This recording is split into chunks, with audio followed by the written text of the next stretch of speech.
We now move on to the highlight of today.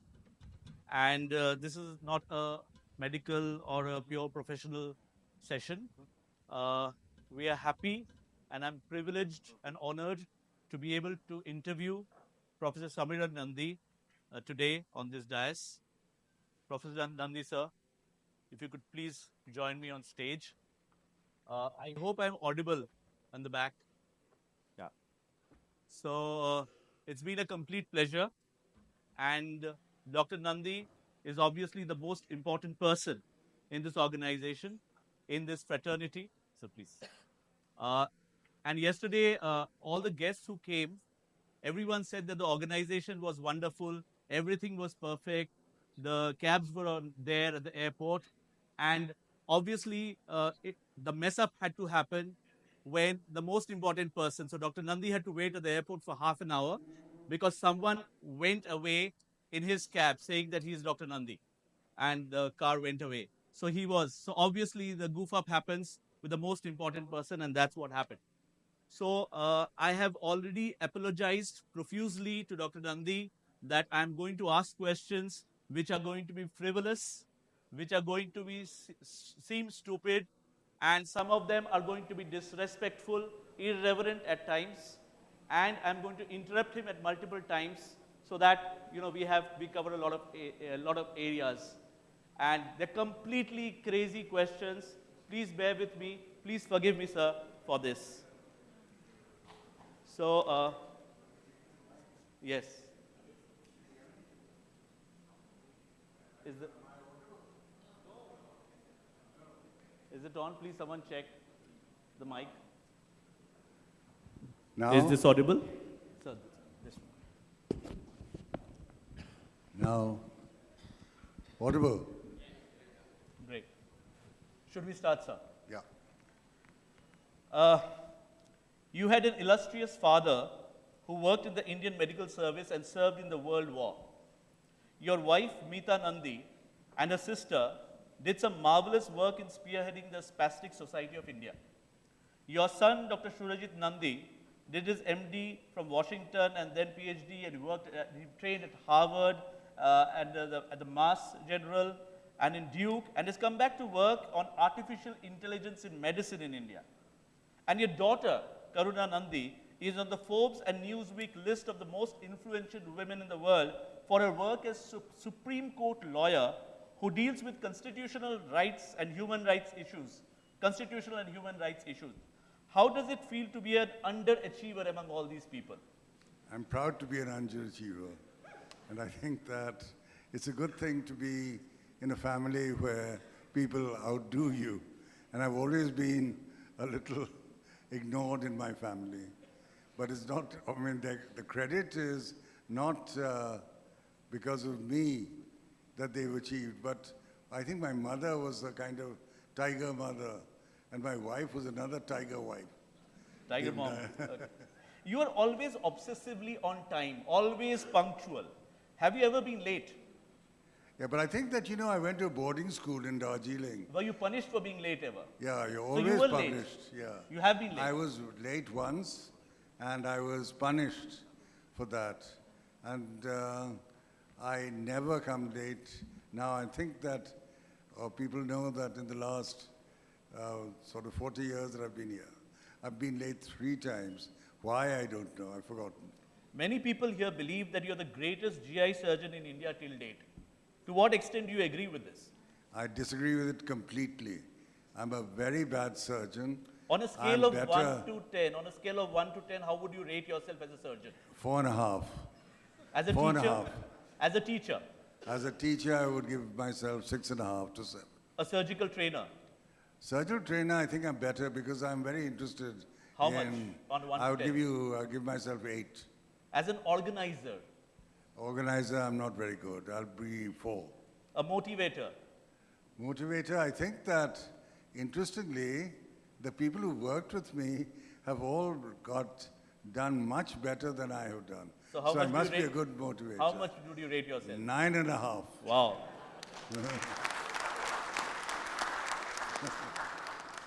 As a husband?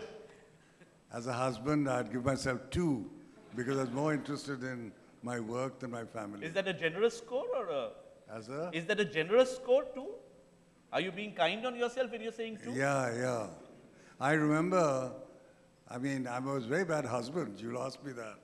Because when I was a registrar in Cambridge, my wife, who was very scatty, opened the gas oven and then lit a match. And the whole thing blew up. And she singed her eyebrows. We just got married in Kolkata, in fact. And I got a call from the hospital to say that there's a child with perforated appendix, and could you come in? So I went and left her. She never forgave me for that, for 48 years of marriage. How much would you score yourself as a father? Father, not much. I would say 4. I think my wife was more interested in bringing up the children. As a son? 2 times. As a son? As a son? As a son. Ah, there's a son there. Ah, hi, Dr. Surajit Nandi there. Huh? Oh, great. Your son is there.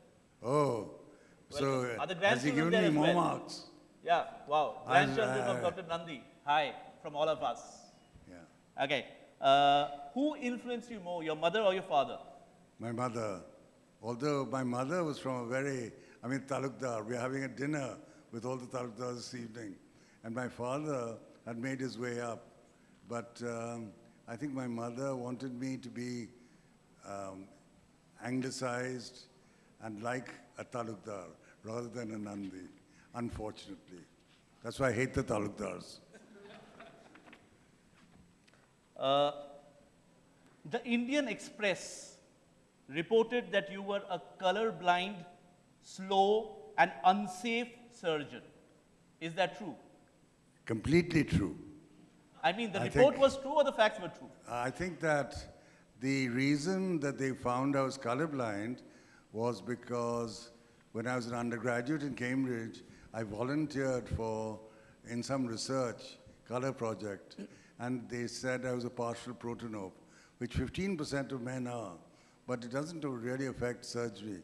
But when I opposed the selection of a candidate because of corruption in All India Institute, the next day it came out in the newspaper.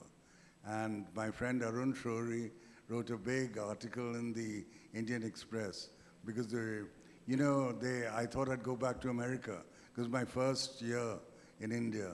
But my mother-in-law said, why should you go back? Because this country is yours as much as anyone else's. You should stay on and fight. I fought and survived. You have a trademark anti-corruption stand on all issues. Ethics and a concern for the poor often remain at the center of every question you ask at every conference. We know Dr. Nandi is going to ask something which will relate to, you're using the taxpayers' money, or you're talking about that, you should think of the poor and things like that. And so always it's a moral stand and an ethical stand.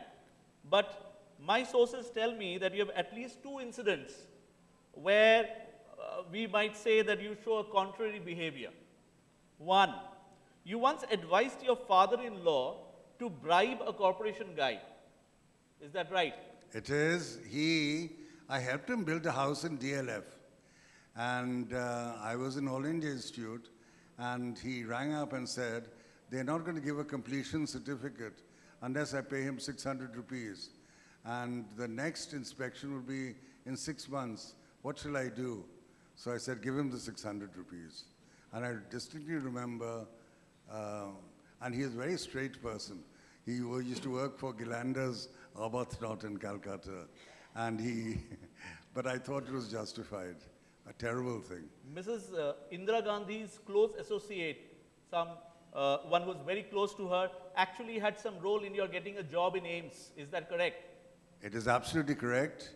When I was senior registrar in Hammersmith, which is a great hospital those days, and I was 29, the chief of surgery from All India Institute came, and he promised me the job. And I didn't get the job because they said that there was a famine in Gujarat. But so I resigned, and then I was without a job. But I gave a talk at the Surgical Research Society, and someone came up to me and he said, my name is Gerald Austin, and I'm head of surgery in Mass General. And I'd like you to join us as an assistant professor. So they got me a green card within 3 months, and that's how the world works.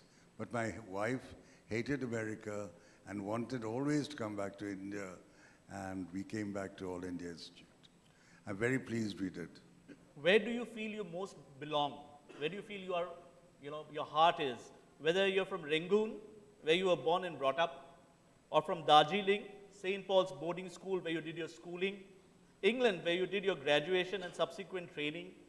Your English accent does suggest that you're an Anglophile, or Harvard, or Delhi. You're certainly not a standard bong or a typical Delhiwala. I think that I am most comfortable in F13 Horse Enclave, first floor, where I live now. Okay. And I'm happy there. I keep the air conditioner all the time. My wretched grandchildren always say, it's October, why are you keeping the air conditioner on? As a schoolboy, were you very studious and boring or a fun guy? I probably was, but because my mother was so driving, I had to come first in class. And the times that I didn't come first in class, she didn't talk to me. And the person who came second was Netaji's nephew, Tutu Bose. And his father was Srinil Bose, who was a cardiologist in Kolkata. And I only came first because I couldn't speak Bengali, and so I did lower Hindi.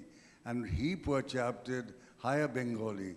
So I got many more marks in lower Hindi than he did in higher Bengali. So I beat him, poor chap. But he became Dean of Kharagpur. He did very well later. And he just lost his life recently with COVID. All people around you did well somehow. Everyone. No, I think Something that about, that's everyone. not true. At what age did you have your first crush? I had my first crush when I was about 11 years old, On or who? 12, on a person called Malti Thacker. Malti Thacker? Who was a girl in Loreto Convent, Darjeeling. And I never spoke to her. I don't know where she is, but I wasn't the only person who had a crush on her. There were about 10 other people who had a crush in my class. There's a prize sponsored by the ISOT for anyone who can identify and trace Malati Thacker. Big prize. You proposed once to a British Airways hostess. You were rejected by a lady you proposed to. You married someone who was engaged to an Englishman who had to break that engagement to get married to you. Is that correct? It is correct. And she became British Airways hostess only to get to know me better. And once she got to know me better, she realized I wasn't good enough for her. So she got engaged to this Englishman. But later, she relented and saw the light. Have you copied in any exam? Never, never. But I have stolen a book from a bookshop at the age of about 6 when I was in Dehradun. And I was so scared that after about an hour, I went back and put the book back. That's Did you bunk classes in college? Did you bunk classes in college? No, I think in my third year in Cambridge, I did a bit. But because I used to play squash for the college and also write inside. In those days, it was inside right hockey. And I didn't bunk, but I missed classes. Do you like to watch movies? Do you like to watch movies? Earlier, I used to watch movies, the great movies like Battleship Potemkin and Citizen Kane and all that. And in school, we used to have a movie once a week on Saturdays, where we saw these great movies, Henry V, Laurence Olivier, and I loved movies. Who's but your I became favorite hero? Gregory Peck in To Kill a Mockingbird. It was a wonderful performance. The book by Harper Lee, where a black is, tried for misbehaving with a white woman. And then Gregory Peck is the lawyer. And as he walks in, the black person says to his daughter, who's called Scout, "Stand up, your father's coming in." The sad thing about the story is that the black was acquitted and he was shot by white people after the verdict. Very sad. But Gregory Peck was a magnificent hero. Favorite heroine? Meryl Streep, I think. Wow. Such a good actress and straightforward. Can you speak Hindi? Very badly. So the sad thing is, when I go around in Gangaram, I ask the patient a question, patient answers, and then the resident translates to me. So it's a three-way thing, but I've survived this. Let me try and get something that has never happened to make you speak in Hindi. आपने Hindi cinema देखा है कभी? बहुत कम, बहुत कम. Except Sholay. Sholay was a great film. Sholay आपने movie hall में देखा था? एक बार देखा. उसके बाद कोई हिंदी सिनेमा? नहीं. कभी नहीं? I look at computers the whole day. I love editing medical journals. And my grandfather, Rai Bahadur, used to tell a lot of jokes. And I was made editor of the school magazine called Spotlight. And the first edition of Spotlight was all my grandfather's jokes. Can you sing? No, I used to sing before, but I became tone deaf now. Do you know any Bengali song? Lots of Bengali songs. Can you the sing 2 entire lines for us? Rabindra Sangeet. Can you sing 2 lines for us? Gram Chara Vaira. My grandchildren know the song. Gram Chara. Can you cook? No. When was the last time you cooked anything? I tell a lie. Because when I was living in a slum behind Guy's Hospital, I used to cook fried rice for all these whiteys. And many of them became great physicians or surgeons. And they remember me for that. How do you deal with difficult politicians? I try and treat people equally. And I try and treat the poor the same as the rich. And my headmaster of St. Paul's, Mr. Goddard, told us that you people who are privileged should do something for people who are less privileged than you. And I was a very idealistic young man. My entire life's purpose was to give the best treatment in the world to the poorest of the poor. I failed, but I tried. Once a minister in the Rajiv Gandhi government sat you down in a closed room and offered to do anything for you. What favor did you ask of him then? Well, this is a true story because he sat down, he told all his acolytes to go out, and then he said, "I'm very happy with you. You can ask me for anything. If I can't do it, I'll get the Prime Minister to do it." And I thought, this is my lucky day. And in the end, I asked, stop politicians interfering in All India Institute affairs. That's the worst thing, and he could never have done it. How do you deal with inefficient juniors? Shout at them. And I think that of my juniors, about 80 to 90% of them quite well. I'm very proud of that. How do you deal with your own anger? I don't get angry. It's because my father used to get angry, and my wife also used to get angry, so I can't get angry. How do you deal with unanticipated catastrophic complications due to surgical error? That happens to me frequently. In fact, I've edited a book called Complications After Gastrointestinal Surgery with Kumar, which has had good reviews in Annals of Surgery by a chap called Rosenthal from Mass General. But I look at the complication that you have to face it. If you have a complication, face it rather than run away from it and try and fix it. Your mentor in surgery?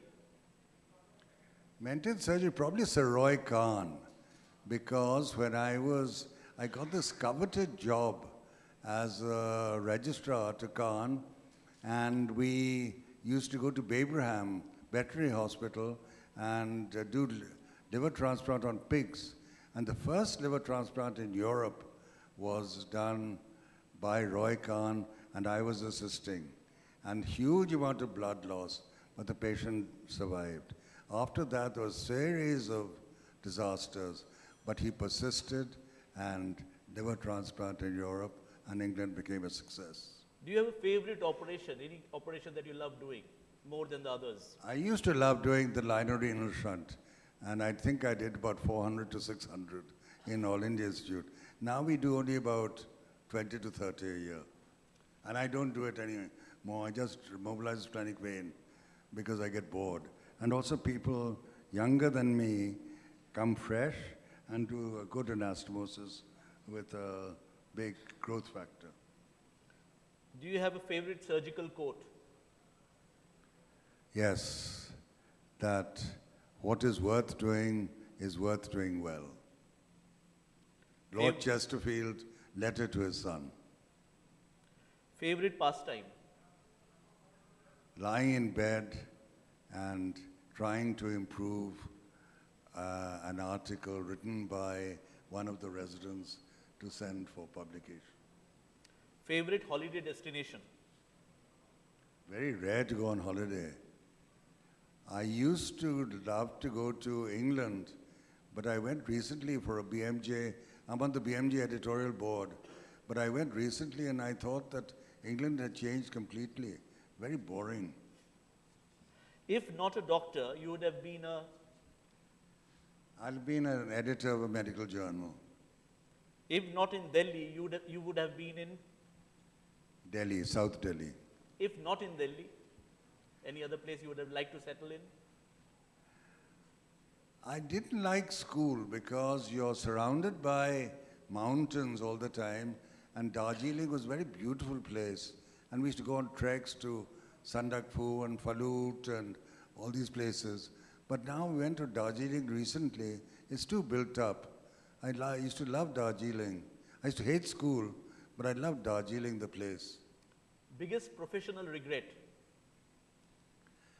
Not doing good research. The research that I've done all my life, although I wanted to do first-class research, has been between second and third class.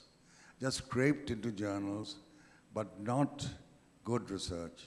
And the two best, most quoted papers or editorials that I've written have been one on clinical trials in the New England Journal of Medicine, A New Colonialism, and the second was on the public health sector in India in the British Medical Journal. One thing you would have liked to change in yourself? I would like to be a little more clever and be able to assimilate what I read very quickly and put that, translate it into words in writing. When you're operating, do you like to make small talk, or do you like to work in silence or listen to music? No, I like to listen, absolute silence, because I'm quite tense and sometimes say that I am demonstrating a Whipple to visitors.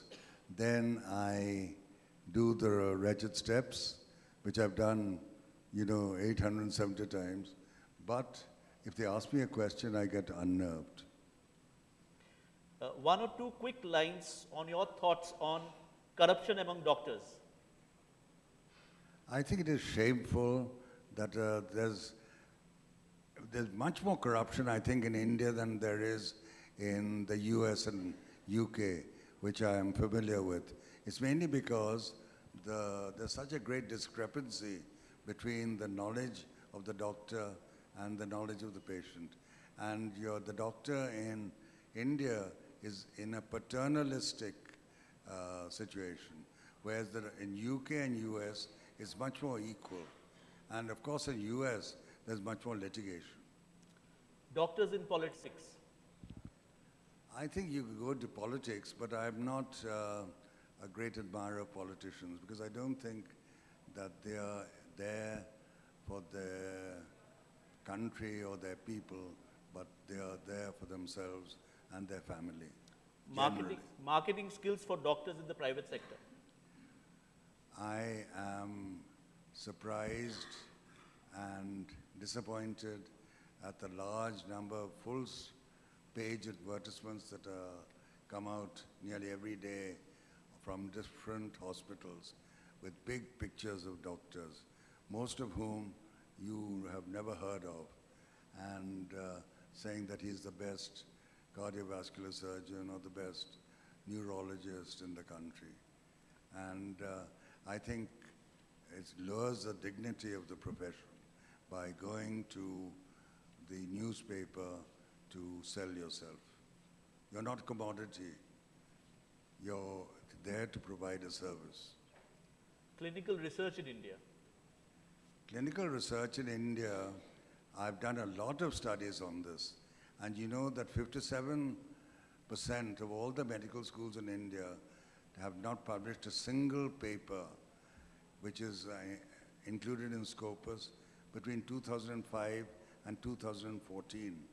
And this bit of news, we published this in a paper, and this bit of news was picked up by 50 newspapers all over the world. And the Washington Post carried a thing that if you think medical education in India is bad, it is very bad. I will end with one last question, and apologies to everyone involved in this question here. Very relevant to liver transplant. You have mentored or prodded or egged on to go on to liver transplant. You have mentored both Dr. Subhash Gupta and Dr. Arvinder Soin. Who was the better surgeon? I plead the Fifth Amendment. How would you compare the two of them? How would you compare the two of them? I would not compare them. I taught them as undergraduates. They worked with me as registrars, and then they developed the liver transplant department in Gangaram and probably in India. And I'm giving a talk in November, and I've researched a lot of liver transplants in India, and the results are fantastic. Last year, there were 3,900 liver transplants done in this country, and the mortality is between 5% upwards, and there were 329 publications, mainly in very good journals. So I think that compared with the rest of medicine, liver transplant in India is a great success. Thank you very much. And on behalf of the entire liver transplant fraternity, I think I'd like to say just one thing to you. Thank you very much. Pleasure.